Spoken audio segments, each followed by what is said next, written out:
Salutare! Aici ATB Fishing, din nou la o partidă scurtă pe Carpodrom Transilvania de aproximativ 6-7 ore. Sunt pe cale de a începe partida, dar înainte de a începe partida, haideți să pregătim nada.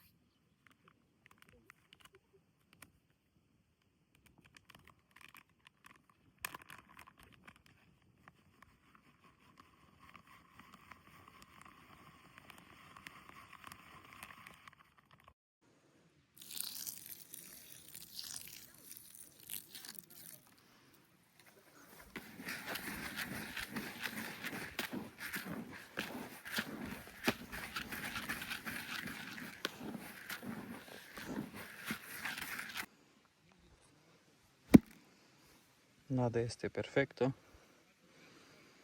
Rămâne să o băgăm pe momitară și îi dăm drumul.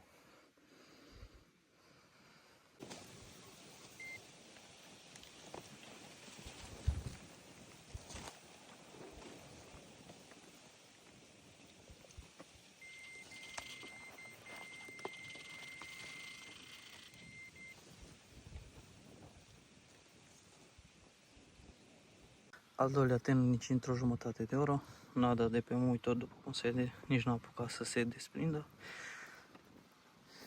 S-au activat tenii pe patul meu de nada.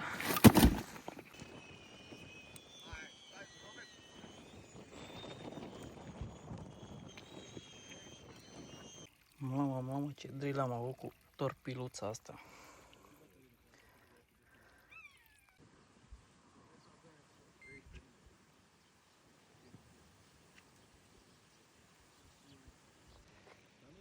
Iată că a venit și un 10 plus. Haideți să vi-l arăt.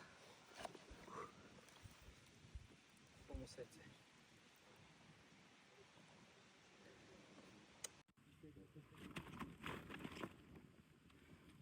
Iată-mă din nou la saltea cu un zecar.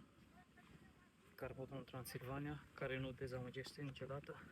A puftit la nada ATB Fishing. Pufticiosul. Frumusețe.